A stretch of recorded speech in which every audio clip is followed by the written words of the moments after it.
Махмуд Али Калиматов принял участие в совещании по вопросам реализации ранее принятых мер по поддержке экономики и социальной сферы, которое провел в режиме видеоконференции президент Владимир Путин. В ходе заседания также обсуждались предложения по поэтапному выходу из режима противоэпидемических ограничений, введенных в рамках борьбы с распространением новой коронавирусной инфекции.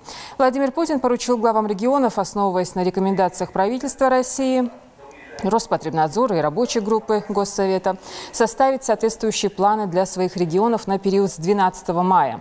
Глава государства отметил, что решения должны приниматься каждым руководителем индивидуально, поскольку эпидемиологическая картина в регионах отличается. Цитата: «Ситуация с распространением коронавируса в субъектах складывается по-разному.